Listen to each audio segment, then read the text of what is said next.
Let's start chapter number 3. We have already seen exercise 1 here. Now we are going to do the exercise number 2. ठीक है. Before that, you have to practice these examples in your notebook. ठीक है. ये question आप पढ़िए, उसको समझने की कोशिश कीजिए, फिर इसको आप नोटबुक में कॉपी नहीं करना है, इसको समझ के आप कोशिश करो, खुद से करना है. ठीक है. This one and this one. Then come to the exercise. First one, a calculator cost rupees 415.50 यानी कि 415 रुपीज 50 पैसे एक कैलकुलेटर का कॉस्ट है. ये उसकी खरीद है, मतलब इतने रुपए में आप या कोई भी खरीद सकते हैं मार्केट से. तो कैलकुलेटर का कॉस्ट है इतना. Find the cost of 4 such calculators. एक कैलकुलेटर का प्राइस इतना है, तो 4 और कैलकुलेटर्स की कितनी होगी प्राइस. कैसे करोगे? जब एक भी मतलब किसी भी चीज की एक की प्राइस दी हुई है और आपको बोला जाए कि इतने उस चीज का प्राइस बताओ, 20 की बताओ, 50 की बताओ, 1000 की बताओ, तो क्या करते हो? एक की प्राइस मल्टीप्लाई जितने नंबर से, यही होगा ना. ठीक है. तो आप इसको स्टेटमेंट लिखोगे. सबसे पहले वर्ड प्रॉब्लम्स में मोस्ट इंपॉर्टेंट है आप स्टेटमेंट्स लिखना सीखो. स्टेटमेंट बहुत इजी है. नंबर्स अब देखो कि क्या है ये नंबर, ये क्या है. प्राइस है ना कैलकुलेटर की, तो आप प्राइस ऑफ कैलकुलेटर या कॉस्ट ऑफ कैलकुलेटर कुछ भी लिख सकते हैं. इक्वल टू दिस मच रुपी. और सिंबल लिखना मत भूलिए कि ये नंबर क्या है. ये रुपी में दिया हुआ है इसलिए रुपी में लिखना है. देन यहाँ क्या लिखोगे कि ये क्या पूछा जा रहा है क्वेश्चन में, कि आपको पता करना है कि 4 कैलकुलेटर्स की प्राइस क्या है. और ये नंबर क्या दिया हुआ है? 4 नंबर ऑफ कैलकुलेटर्स है. ठीक है. कैलकुलेटर के नंबर्स ही है ना, तो आप लिखोगे number of calculators equal to 4. और फिर प्रोसेस करने के लिए, मल्टीप्लाई करने के लिए एक स्टेटमेंट और आएगा पहले. क्या?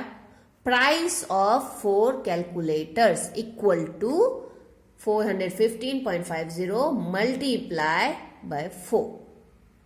ठीक है. फिर जो आंसर आएगा वो भी रुपी में आएगा. ओके ना. देन एक कंक्लूडिंग आंसर लिख सकते हो इसके पूरे आंसर के तौर पे. कॉस्ट ऑफ 4 सच कैलकुलेटर्स, ये cost of 4 calculators is this much rupee. Clear. Next, Rohan earns rupee 1175.50 पैसे एवरी वीक. हर वीक यानी हर सप्ताह, हर एक 7 डेज में, हर एक वीक वो इतने रुपए कमाता है. कौन? Rohan. How much will he earn in 1 month. अगर 7 डेज में वो एक वीक में इतना कमाता है तो 1 मंथ में कितना कमाएगा. तो इसके लिए 1 मंथ में नॉर्मली हम कैलकुलेशन में मानते हैं कि 1 मंथ में 4 वीक्स होते हैं. ऐसे 5 भी हो सकते हैं, बट ऑन एवरेज हम ये मानते हैं कि एक मंथ में 4 वीक्स होते हैं. तो यहाँ पे क्या लिखोगे? ये क्या दिया हुआ है? रोहन की सैलरी है ये, या Rohan earns in a week, मतलब एक वीक में कितना कमाता है वो, equal to this much. Then time given लिख सकते हो 1 मंथ. और क्या लिखना है कि he will earn in 1 month equal to what? 1175.50 into 4. क्यों? क्योंकि 1 मंथ में 4 वीक्स हैं और एक वीक का ये दिया हुआ है कि एक वीक में इतना है, इसलिए हमें 4 वीक का निकालना होगा कि 4 वीक में उसे कितने पैसे मिलेंगे. ठीक है. तो आपको वो सैलरी मिल जाएगी इसकी 1 मंथ की रुपी में, मतलब 1175.50 इंटू 4, क्योंकि यहाँ कोई नंबर नहीं दिया हुआ है. Given time 1 month equal to 4 weeks. इस तरह से आप लिखो, तो जो चेक करेंगे सामने वाले को मालूम पड़े कि आपने ये 4 कहां से लिया है. 4 क्या लिया है आपने? यहाँ वीक की बात हो रही है, इसलिए आपने 1 मंथ में कितने वीक होते हैं वो लिखा है आपने 4. ठीक है. Now third number, my mother paid rupees 962 for 4 shirts. 4 shirt की प्राइस इतनी रुपीज है. What is the cost of each shirt. हर एक शर्ट की, मतलब एक शर्ट की क्या प्राइस होगी. यहाँ उल्टा है, यानी कि डिवीजन हो जाएगा. यहाँ क्या हो जाएगा? Cost of 4 shirt equal to this much, number of shirts equal to 4. वो लिखने की वैसे जरूरत नहीं होगी, लिख सकते हो, सॉरी लिखना ही पड़ेगा. Number of shirts equal to 4 और cost of 4 shirts equal to this much.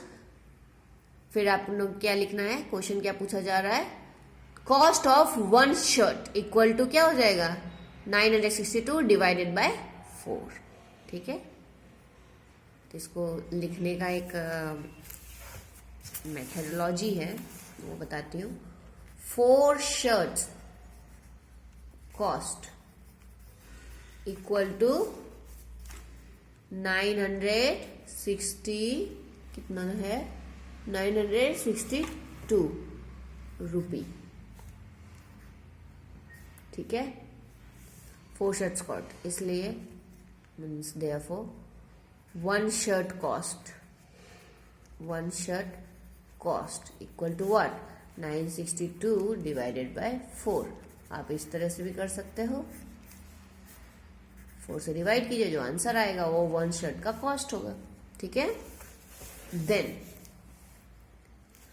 I bought 6 bed sheets for rupees 1260. Find the cost of each bed sheet if they all cost same. Okay, हर एक bedsheet की cost same है और 6 bedsheet का price इतना है, तो एक bedsheet का, तो वो भी सेम कॉन्सेप्ट है जो हमने जस्ट पहले वाला किया है। 6 bedsheet cost equal to this much, इसलिए 1 बेडशीट कॉस्ट क्या हो जाएगा this much divided by 6। Fine ना, आप प्रैक्टिस करो तो बहुत इजी हो जाएगा। The cost of a ball is rupees 28.50। एक बॉल का कॉस्ट इतना रुपीज है। Find the cost of 15 such balls, यानी और 15 बॉल्स का कॉस्ट पूछा जा रहा है। इजी है ना, एक का प्राइस दिया हुआ है तो इतने सारे का क्या होगा कि इतने सारे जो बॉल हैं मल्टीप्लाई विथ एक बॉल का कॉस्ट। अब ये क्या है, कॉस्ट ऑफ 1 बॉल, वो स्टेटमेंट हो जाएगा। Number of balls 15, therefore cost of 15 balls equal to 15 into 28.50, ये 28.50 into 15। Fine, okay, do this first.